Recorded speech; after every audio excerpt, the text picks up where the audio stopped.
After a few days, every single reactor that the NRC has encountered exploded.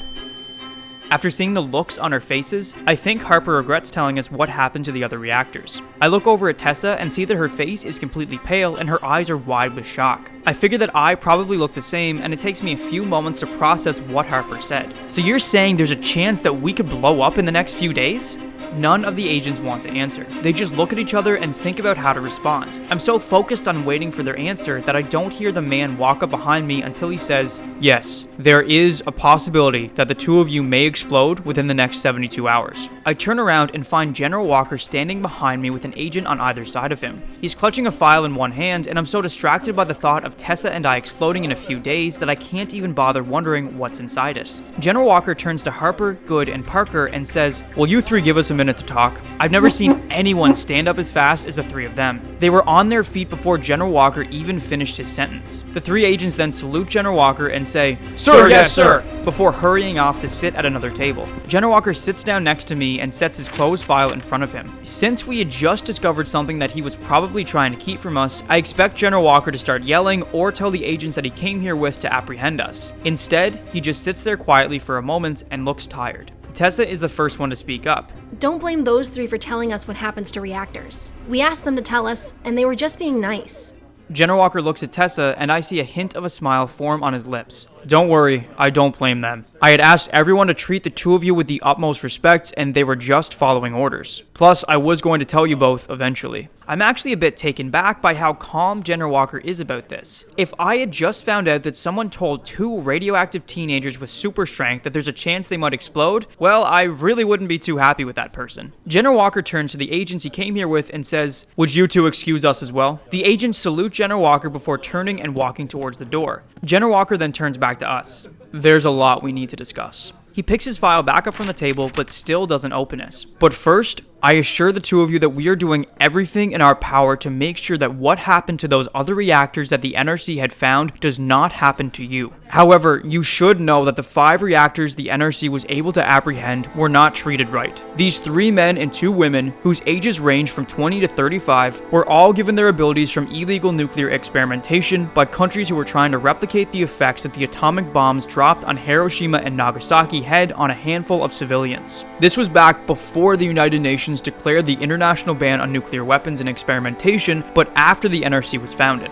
Our fairly new organization discovered and captured these people, but we treated them like terrorists. These terrified people, who had no idea what was happening to them, went nuclear and exploded only a few days after they were captured. This is why we're treating you with respect and trying to keep you as calm as possible. We also gave you those bracelets to monitor if your radiation levels get too high. And as I've told you before, we're going to train you to control your abilities so that you won't lose control." Hearing how seriously General Walker is taking this does help me relax a bit. Even though in the back of my mind, I'm still having a panic attack about the idea of randomly exploding in the next few days, knowing that the NRC is doing everything they can to help us is a huge relief. And I notice Tessa has calmed down as well. General Walker then says, "Now I'd like to discuss the results of the test that you performed earlier today." He finally opens his file, takes out the paper inside, and reads it over. "Our discoveries were as expected. When your adrenaline kicks in, whether it be triggered from a strong emotion or from an automatic fight or flight response, it causes the two of you to get stronger and give off more radiation." I look at him to say more, but he doesn't. That's all? Tessa asks. You guys didn't find out how exactly the radiation is affecting us?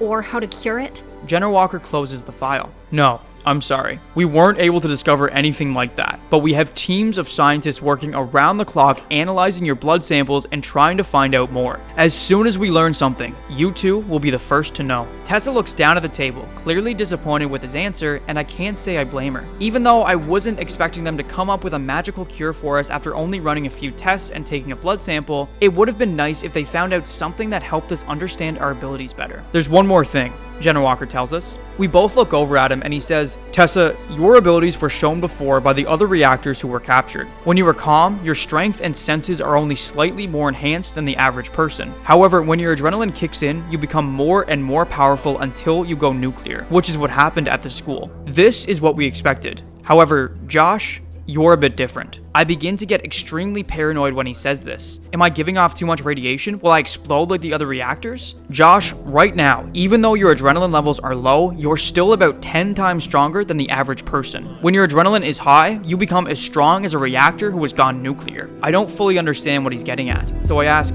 what do you mean? General Walker looks me dead in the eye. Josh, you're stronger than any reactor we have ever encountered. The strength that you have shown whenever you only have low levels of adrenaline is equivalent to a reactor about to go nuclear. This means that we have no idea how strong you truly are, or if you can even go nuclear. So Josh's abilities are different than mine? Tessa asks. General Walker nods. Yes. You see, going nuclear is the term we use for the strongest and most powerful a reactor can become because they burn off so much radiation that their strength eventually diminishes. However, if Josh can't go nuclear, this means that theoretically, there's no limit to how strong he can become. My paranoia grows. Is that a bad thing or a good thing? I asked General Walker. He shrugs. It would be a huge asset in combat because you can keep getting stronger without tiring. However, we don't know how it will affect you in other situations. I nod and try to process what he's saying. Basically, even though they have encountered reactors before, I'm so different from them that the NRC has no idea how the radiation I was exposed to is affecting me. I'm a freak among freaks. Great, just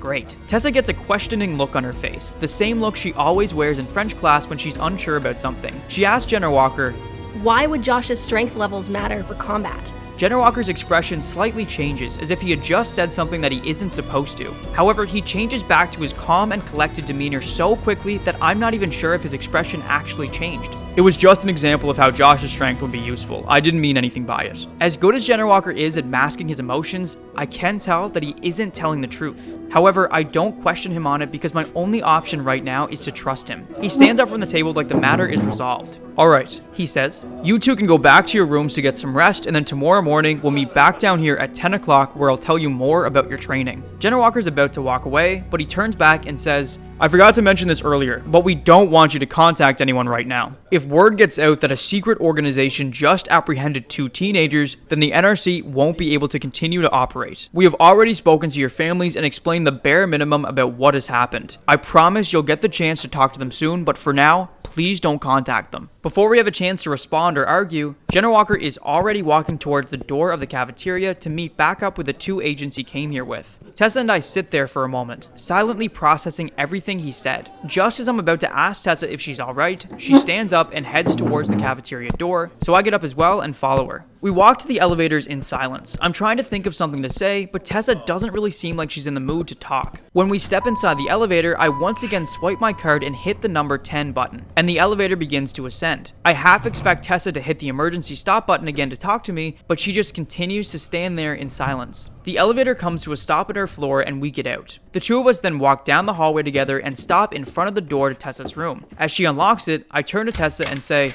I guess I'll see you tomorrow then. Tessa nods, but still doesn't say anything. She just walks into her room and shuts the door. I stand there for a second, really hoping that Tessa is being so quiet because of all the stuff that General Walker had said, and not because of something I did. Then, realizing how creepy I'm being just standing outside of Tessa's door, I walk next door to the door to my room, open it, and step inside. I take a moment to look around the massive, empty room before sitting down on the couch. Despite how late it is, I'm wide awake because of everything that had happened today. So I turn on the TV to try and relax my overwhelmed brain. I only end up watching TV for about 10 minutes until I get the sense that someone is watching me. I mute the TV and take another look around the room. Although I know that no one else is in here, I can't shake the feeling that I'm being watched, and when I look up at the ceiling, I discover what's giving me the feeling. In nearly every corner of the room are small security cameras, all pointing at me. The cameras may only be there to keep an eye on me, but I'm already in this strange military base surrounded by tall fences and armed agents. I don't need anything else to make me feel more like a prisoner. So I walk over to the kitchen and begin rummaging through all the drawers and cabinets until I find what I'm looking for.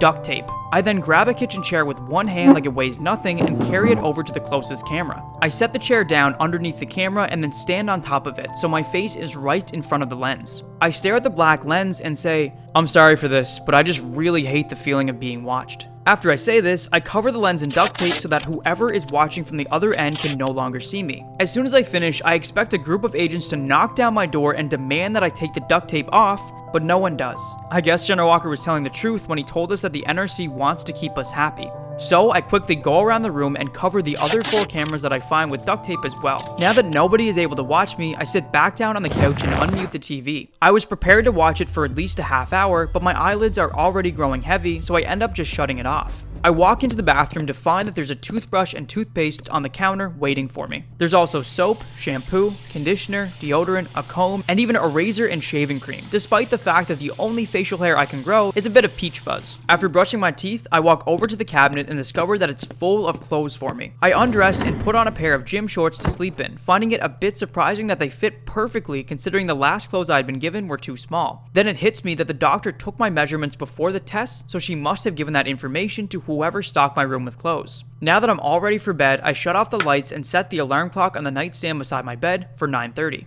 The time on the clock reads 12:39, and I know that if I don't want to be a zombie in the morning, I should definitely try and fall asleep. So I lie back and close my eyes, but open them almost immediately because I realize that there's something I have to do before I can sleep. I turn the lights back on and sit up in bed. Jenna Walker had been very clear that he doesn't want us to contact anyone right now, but I have to call my mom. Not just to let her know that I'm okay, but to make sure that she's doing okay. I didn't think I would be able to since I don't have my cell phone, but thankfully there's a room phone on the nightstand right beside the alarm clock. I take a deep breath, mentally preparing myself for an emotional conversation with my mother, and then dial my mom's number. As I hold the phone up to my ear, I don't hear a ringing or even a dial tone to let me know that the phone is working. I try dialing the number one more time, but it doesn't do any good, and all I hear is silence. I set the phone back down on the nightstand and realize that if the NRC doesn't want me to contact anyone, it would be stupid for them to put a working phone in my room. Once again, I turn off the lights and lie back down in my bed, secretly relieved that the phone isn't working, because if my call had gone through, I have no idea what I would say to my mom. It also would have broken me if she sounded like she was back in the same depressed state as she was right after Dad died. And if that was the case, no amount of armed agents or metal fences would be able to stop me from going back home to check on her. Just as I'm drifting off to sleep, I hear a light tapping coming from somewhere in my room. I ignore it at first, but the tapping continues, so I jump out of bed and make my way over to a closet door that sounds like the source of the noise. I pull open the door, and standing on the other side is Tessa. Apparently, the door isn't for a closet at all, but is actually a door that adjoins our rooms. It's difficult to see Tessa since the lights are still turned off in my room, but she's wearing a pair of black shorts and an oversized white t-shirt. Her long brown hair is pulled back in a ponytail, and even though I can't see her face clearly in the darkness, I know she's looking at me with her beautiful brown eyes. I'm so surprised to see Tessa that I just stand there in silence like an idiot until she finally says, "Sorry, I know it's really late." "That's alright," I say. "Come on in if you'd like." She walks into my room and takes a quick look around. I suddenly become very aware that I'm not wearing a shirt and get paranoid that she might see my back. I just have to hope that she also can't see me clearly in the darkness. I stand there waiting for her to explain why she wants to see me so late, but all she says is, "Your room's the exact same as mine." "Cool," I respond. She begins to fiddle with something around her neck. I watch curiously as she takes off a familiar silver necklace with a cross on it and hands it to me. "I wanted to give this back to you," she says. I take a long look at the necklace before putting it back on, grateful to have it back. With everything that had happened, I completely forgot that I gave it to her before I ran into the school. Tessa stands in front of me in the darkness, looking down at her hands and seeming like she wants to say something else. It's not difficult to tell that she didn't just come over to my room to give me back my necklace. "Do you trust these people?" she suddenly asked me. It takes me a second to respond because I've been asking myself the same question all day. Finally, I say, "It seems that everyone has been honest with us about everything and have treated us well. They really haven't given us much reason not to trust them, so yeah, I guess I do. Do you?" She looks back down at her hands. "I don't know." "Tessa, the person in charge of this place is your own father. Do you not trust him?" She sighs and then walks past me to take a seat on the end of my bed. She looks up at me and says, "It's not that I don't trust him. It's just that I haven't seen him in so long. I don't really know him anymore. We haven't exactly had the best relationship since my mom died." I have no idea what to say. In the 5 years that I've gone to the same school as Tessa, I never heard anyone mention the fact that her mom died. She was so great to talk to after I lost my dad, but she never once mentioned anything about her mom. But when I think about it, I understand why she didn't, because sometimes it's a hard thing to bring up. "Tessa, I'm so sorry. I had no idea," I tell her. "If you don't mind me asking, how did she die?" "Brain aneurysm." she says after a short pause. "When I was 9, she died of a ruptured brain aneurysm. My mother was in perfect health. She never smoked or drank, but that didn't stop her from suddenly dropping dead at a gas station when she was only 40. Ever since that day, I was left without a mom. After she died, Dad started becoming more and more distant from my brother and I.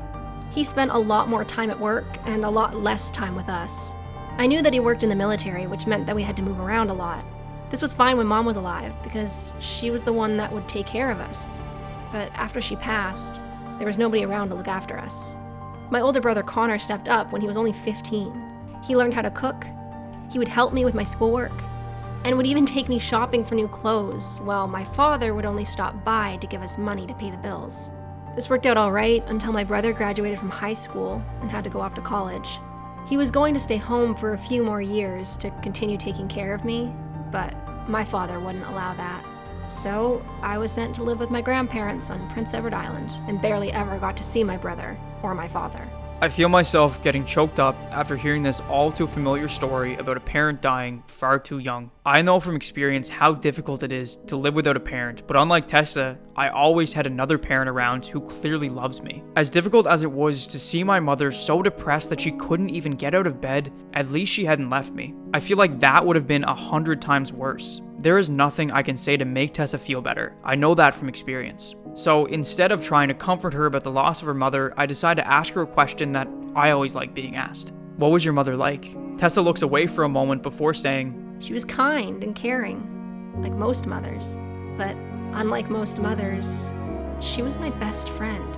I know that sounds cliche, but she really was. She would laugh at my jokes and listen to the stupid stories I would tell and act like they were the most interesting things that she had ever heard. She was also incredibly smart. I was very curious as a kid, so I would constantly be asking questions. But she would never give me quick and easy answers. She would tell me everything she knew about whatever I was asking about. She always had the answer. She sounds amazing, I tell her. She was. After a few minutes of sitting in the dark in silence, Tessa asked me, What was your father like? I assumed that she was going to ask me this. I walk over and turn on the lamp beside my bed so that I can see her better. Then I sit down beside her on the edge of the bed. He was the goofiest guy you would ever meet. He always had a smile on his face and constantly looked like he was about to make some stupid dad joke. Most of the time he did. But he was also kind and caring. Unless he was at one of my boxing matches, then he was constantly yelling at me. He was such a good dad, but he wasn't just my dad. He was also my friend and my hero. Tears start to fall down my face as I finish describing my father. I've really been trying hard not to cry in front of Tessa because I don't want to look weak. Through my blurry vision, I watch her hand wrap around mine and I look up to see that she's crying too. So, the two of us sit there in silence for a few minutes and stop trying to hold back our tears. Eventually, we both stop crying and I let go of her hand. Tessa looks like she wants to ask me something else but isn't sure if she should. After a moment of contemplation, she finally says, Thank you for being so sweet, Josh. It really helped. Now, do you mind if I ask you something else? Yeah, sure, I say. What is it? What happened to your back? Her question totally takes me by surprise. I didn't even think that she had noticed it, but I guess I was wrong. As much as I hate talking about it, there's no point in me lying to her about what had happened. I get up from the bed and turn the lights on. Tessa is still sitting on the edge of the bed watching me, and I'm facing her so that she can't see my back. I take a few steps towards her, and then slowly, I turn around to let her see me. She lets out a little gasp as she sees the long red scar that runs down my entire back. Slowly, I sit back down beside her so that she can get a better look at the scar. She gingerly puts her hand on it, but as soon as she touches it, I jump up and say, Ow! A look of horror comes across her face, and she says, I am so sorry. I didn't realize it hurt that much. I try to act like I'm in pain, but the look on her face is too much and I burst out laughing. It's alright, it didn't actually hurt. I just wanted to see the look on her face. Tessa smiles and then punches me in the arm. Even though the punch is meant to be playful, it hurts a lot more than I would have expected, but I don't let on. Tessa touches the scar on my back again, but this time I don't say anything. How did this happen? She asks. I take a deep breath. Almost 6 months ago, my father and I were driving back from a boxing tournament in Nova Scotia, and he decided to take this dirt road through the woods as a shortcut. It was snowing pretty bad, so you could hardly see anything, but we got along okay, at least until a massive tree fell down right in front of us. Our truck smashed into that tree and rolled a few times before landing on its side. I was able to get out, but my dad was pinned under the windshield. I tried so hard to pull him free, but I wasn't strong enough. When I turned around to look for a branch or something to help free him, the truck exploded. The explosion left me with this horrible scar. But worst of all, my father was killed. It seems like my back begins hurting as I finish telling the story. Just mentioning that horrible night brings back so much pain, both mental and physical. Tessa doesn't say anything for a moment, so I decide to tell her the entire truth of what my scar truly is. This scar is a reminder of my biggest failure, not being able to save my dad. Tessa takes her hand off the scar as soon as I say this. I realize that I've probably freaked her out by telling her all this. She stands up and looks at me. Josh, She says, I'm guessing people have already told you that your father's death wasn't your fault, but you don't listen to them. So all I'm going to say is that if you know that you tried your best to save your dad, then you shouldn't blame yourself. That loss should push you to do better, to be better, so that you won't ever feel that way again. I nod, agreeing that I have to stop blaming myself, but deep down, I know that I can't. A part of me feels that my father's death was my fault, and I don't know if I'll ever be able to forgive myself. As Tessa goes to leave, she seems to remember something. She turns back and asks me, I almost forgot. I've been meaning to ask, what happened to you back at the school when you were all beaten and bruised? With everything the two of us have gone through today, my fight with Mike seems so stupid and pointless. However, we're being honest with each other. So I tell her all about Mike and how we had been friends before he got kicked out of my boxing gym. The two of us started getting into fights at school and he was always the person who won. Finally, I tell her about how I had just finished getting beaten by Mike when she was talking to me in the hallway about our French project. After I finish talking, she stares at me and says, I understand why Mike wanted to fight you, as stupid as the reason was. But what I can't understand is why you would continuously want to fight Mike when he was kicking your ass every time. I don't say anything because she's about to uncover something that I can't even admit to myself. You kept fighting Mike because you wanted him to kick your ass. Because you felt responsible for your father's death. You wanted someone to punish you. You don't hate Mike. You hate yourself. She stares at me like she wants me to tell her that she's wrong, but I don't say anything. However, my silence tells her plenty. While my head is bowed in shame, Tessa walks over to me and wraps me in a hug. Immediately, I feel butterflies fill my stomach and I'm so shocked by this kind gesture that I forget to hug her back. After Tessa pulls away from me, she begins walking towards the door that connects our two rooms. On her way out, she says, I'm going to take off and let you think some things over. But thank you again for the conversation. We should definitely talk again soon. I'll see you tomorrow. With that, she shuts the door and leaves me alone with my thoughts. I shut off the lights and climb into bed, thinking that there's no way I'll be able to sleep tonight. However, thanks to how physically and emotionally drained I am, I fall asleep within seconds of my head hitting the pillow.